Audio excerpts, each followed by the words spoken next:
Hidden beneath the seas, the walls of a great city are visible.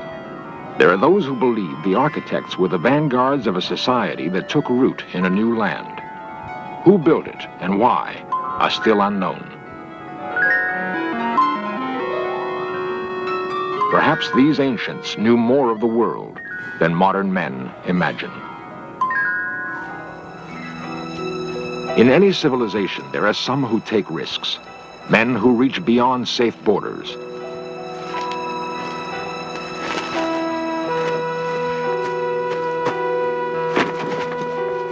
The passing of adventurers may be signaled by structures on the land, marks in the earth, ciphers in stone, like the curious ruin on a bleak New Hampshire hilltop. It is called Mystery Hill. Who built it and why?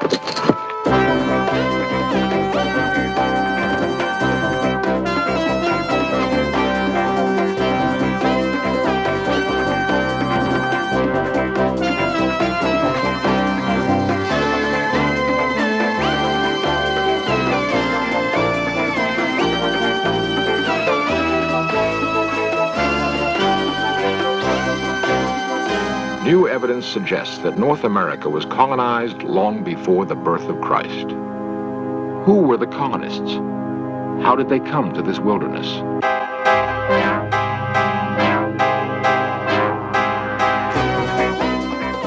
This series presents information based in part on theory and conjecture.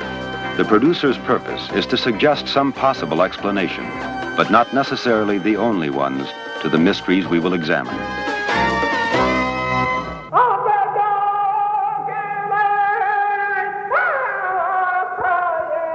The legends of Native Americans tell of the first men who came into the world. They were brothers to wolves, or sired by the very stars. Men, it was said, were animals, and animals were men. And that is how the Indians saw their own beginnings. Beyond Indian legend, we really know very little of those first men. Time and again, we find marks of their passing.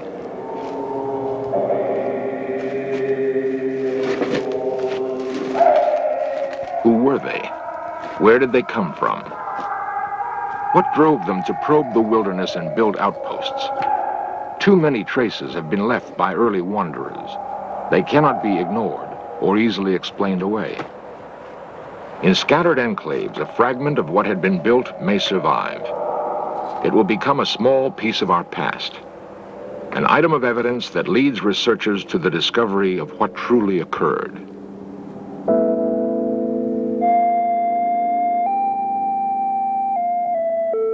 When 17th century Europeans colonized what is now New Hampshire, they found that someone had been there before them. At the time, no one thought much about the stone ruin near New Salem. They called the curious stone structure Mystery Hill and let it go at that. Mysterious it was, totally unlike anything else the Europeans would encounter in their settlement of North America. It would not be until 300 years had passed that investigators would begin to solve the riddle of Mystery Hill. Their research would challenge some cherished ideas about the past. It's easier to cling to traditional beliefs than accept the possibility that we really know very little about our past. But if new ideas are sometimes uncomfortable, they can also be exciting. In the past year, evidence has been uncovered which suggests that there was a highly civilized presence on the shores of America thousands of years ago. The land called America was not devoid of people when the Europeans came. Europeans called the natives savages. The natives called themselves Ottawa and Cree, Mohawk and Seminole, Dakota, Pawnee, and Kiowa. They were as unprepared to meet Europeans as the settlers were to understand them.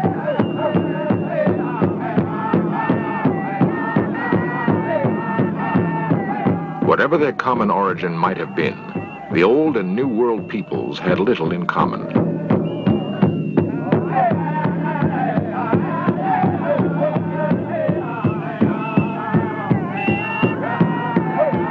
For the most part, the American Indian was still in the Stone Age. They revered their physical environment and lived close to it. They built lightly on the land, and although they banded together into great nations of hunters and warriors, their cities had no more lasting impact than a carpet of bright leaves in an autumn forest.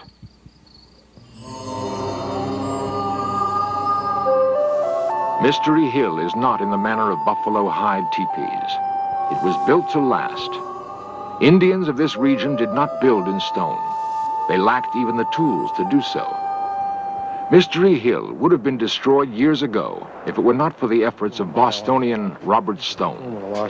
Stone bought up the ruin so that it could be preserved for scientific study and the enjoyment of tourists. They would put the ashes in there, in other words. That's what we assume, yeah. Was this standing when you came here? Yes. Professor Hans Holzer has come to learn what Stone knows of the site. A noted author and student of antiquity, Holzer will attempt to answer the questions: who passed this way, and why?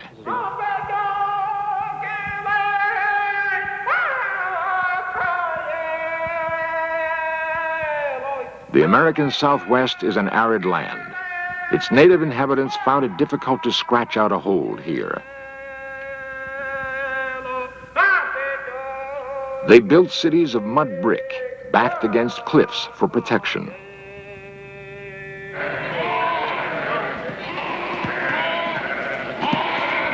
Life hasn't changed much for the inheritors of this land.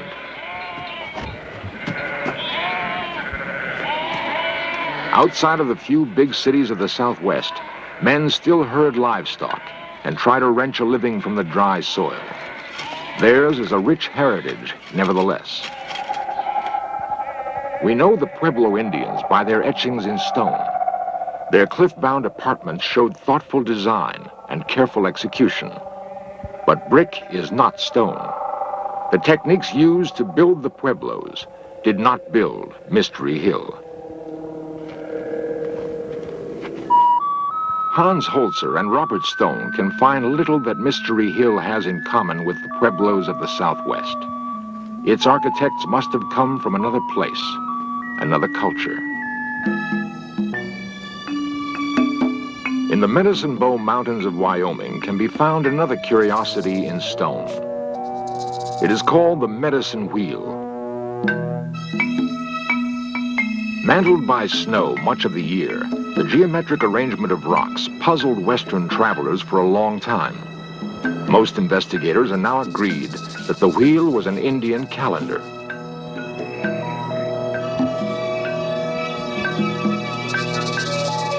By the placement of stones, its makers could calculate the time remaining before the summer thaw. The very lack of a settlement area breaks the tie to Mystery Hill.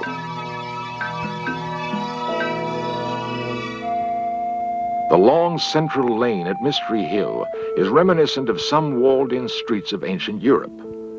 And where does the lane end?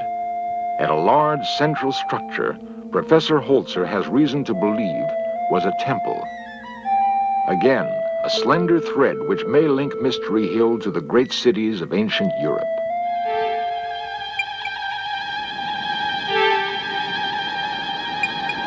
Might the strange visitors to Mystery Hill have crossed an ocean? We have evidence that Norsemen like Leif Erikson made epic voyages in the 10th century. Erikson was blown off course while making a passage to Greenland. The landfall he reported making is thought to have been Newfoundland. He likely touched the New World, but all evidence is that he had neither the charter nor the will to begin a colony.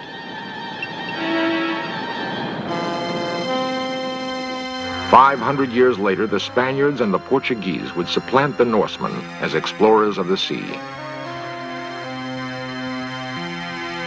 A leading navigator of the day was Christopher Columbus, who convinced the Spanish throne he could sail west to India.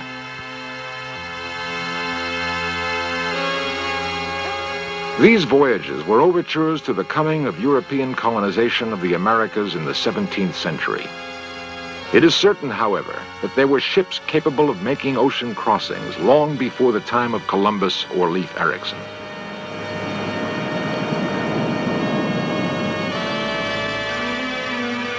Did the strange visitors who built Mystery Hill arrive by ship from the east? And is this curious design on stone the random sign of a newcomer?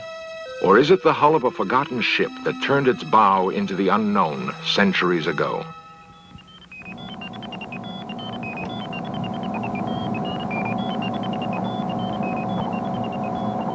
At a laboratory in Cambridge, Massachusetts, scientists burn a bit of charcoal found at Mystery Hill. Charcoal is largely carbon, and carbon contains minute quantities of radioactive material. This material decays at a constant rate. Knowing that, scientists can fix the age of the sample. They determined that it is at least 3,000 years old. The charcoal was found wedged between slabs of rock at Mystery Hill. The fire that produced it was lighted 1,000 years before the birth of Christ. And the open question remains, but by whom?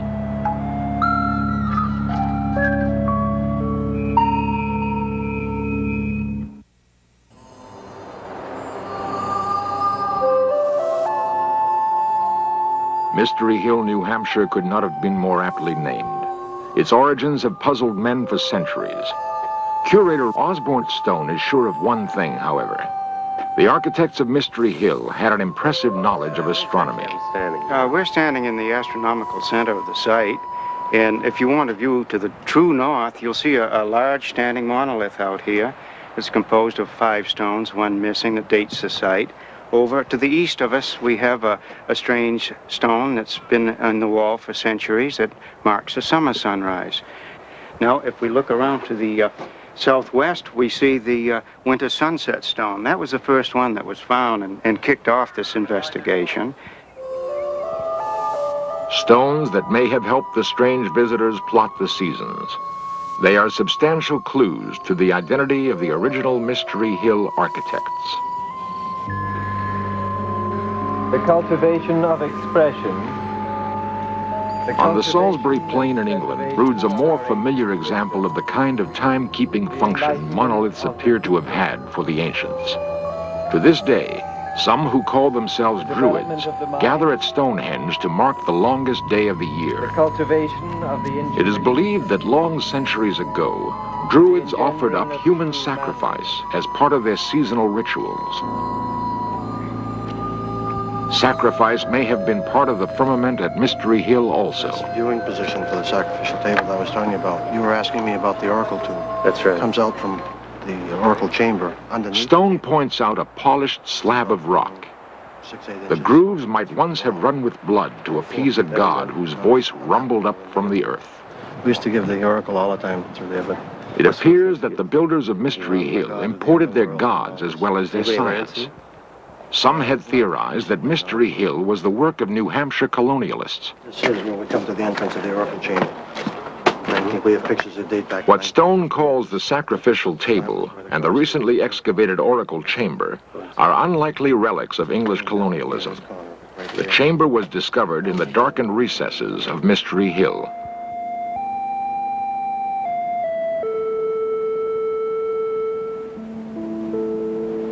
Professor Holzer has seen similar sacred grottos before, complete with speaking tubes to humble the faithful. The so-called oracle chamber had been the work of another society, a civilization where obedience to the Delphic voices was immediate and complete. The chamber was found not in America, but amid the ancient ruins of the Mediterranean. Holzer will need more than these similarities if he is to advance his theory about Mystery Hill's strange visitors.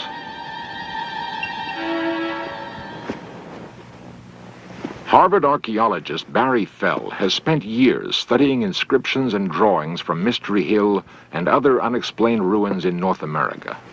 Now, what about some of these inscriptions that have been found? What do they indicate in terms of people's presences in this area? Where are they from? Well, they really tell us that America in ancient times was a melting pot of the races of Europe, just as it is today. Same peoples from all parts of Europe and North Africa, living together, even speaking their own languages side by side, and writing their own inscriptions and their own writing systems. What people came here? Basques from Portugal, Celts from Spain and Portugal, Phoenicians from Carthage and probably from Phoenicia itself in Syria, and ancient Egyptian traders too. Why do you think these people came here? Probably initially by accident. Fishermen, you know, the Portuguese people are wonderful deep-sea fishermen, and inevitably a fisherman is going to be blown away from land in a storm. A fisherman knows how to look after himself when he's blown out to sea, and in modern times very long voyages have been performed that way. So initially accidentally, later deliberately. Portugal's dorymen still ply the Atlantic in the kind of small but sturdy craft they've apparently used for centuries. That the ancestors of these fishermen were skilled sailors, few could dispute. Holzer doubts that a fisherman blown off course would attempt to build a city. He and Fell pursue another line. In other words, there's no doubt in your mind that ancient people from the Mediterranean area came and settled in New England, among other places. No doubt at all. They probably settled all that part of North America that could be reached by ship. That is to say, the whole Mississippi Valley and the branches of the Mississippi. The Mediterranean. At one time, Knossos was her capital, a jewel-like city on the island of Crete. All that's left now are the weather-worn ruins of graceful temples, courtyards, and apartments.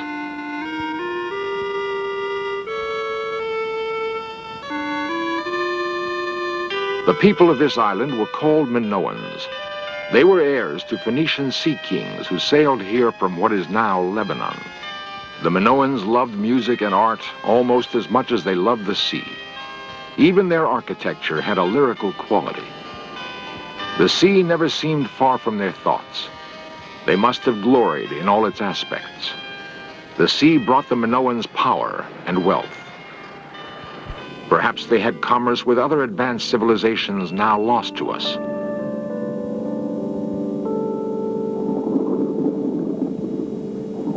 History records that there were catastrophic earthquakes in the Mediterranean basin around 1600 BC. Knossos was by then Queen City of the Mediterranean. She may have been a haven for the refugees of doomed civilizations. If so, the influx of new citizens must have created pressure for expansion. The Minoans already had colonies on the north coast of Africa, and recent evidence discovered underwater in the Caribbean suggests that they had traveled to the Americas. It is nevertheless a radical theory that sailors from a Bronze Age culture could have dispatched the first strange visitors to the New World. Professor Fell, how do your colleagues at Harvard feel about these amazing discoveries you've made? Very mixed feelings. My closest colleagues, who of course support my work and assist me in it, have very positive feelings, and some other colleagues, more particularly concerned with traditional aspects of archaeology, so far have not supported my opinions. Well, how did the ancient Phoenicians get here? They had ships, Dr. Holzer, better than those available to Columbus. Here is a carving of the hull of one of them that we found at Mount Hope, Rhode Island. We have one other carving from another part of North America. And then the fact that they made the voyages is sufficiently plain from the inscriptions that they left en route. The inscriptions Professor Fell refers to are found in abundance at Mystery Hill, if one knows what to look for.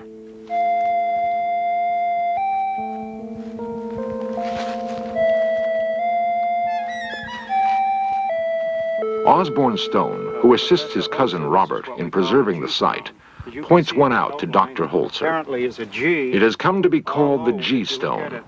Holzer reads much more than a G on the weathered rock. To me, there's no question that this was written by people who spoke the ancient Phoenician language and used the Phoenician alphabet.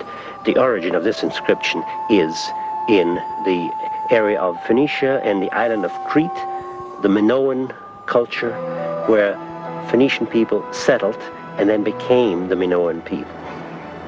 Professor Holzer has found his answer to the puzzle of Mystery Hill. From a small island in the Mediterranean to a hilltop in New Hampshire, It must have been an incredible journey. Everything feels right and seems to fit. The style of masonry is the same. The walled lanes are common to Knossos. One could almost imagine being on Crete if it weren't for the Yankee accents and pine trees. Many will find it hard to believe the implications of Professor Fell's painstaking research or the results of the carbon dating. But the late summer of 1976 saw two distinguished researchers joining the ranks of those who support the Minoan theory. And there were indications of more hard evidence to come. Skeptics abound in every culture. The Minoans may have found it difficult to believe there was much of a future here in America. It must have seemed so primitive. Perhaps that's why they vanished. The same curiosity which may someday take us to the stars has apparently propelled mankind throughout its long centuries of wanderings on this planet. We have evidence now that America was known to great civilizations which had become dim memories long before the birth of Christ. Much of what those strange visitors knew may be lost to us forever. The coast of America we thought of as pristine until the 15th century may have in fact been a thriving outpost of ancient commerce and exploration. We can only guess. The record of Mystery Hill was ignored for hundreds of years. It tells us that the Phoenicians may not have been the first strange visitors to America, but that they were apparently the first to build a link between the old and new worlds. The link would be broken for reasons we cannot fathom yet. Centuries later, the old world would rediscover the new. This time, the link would hold.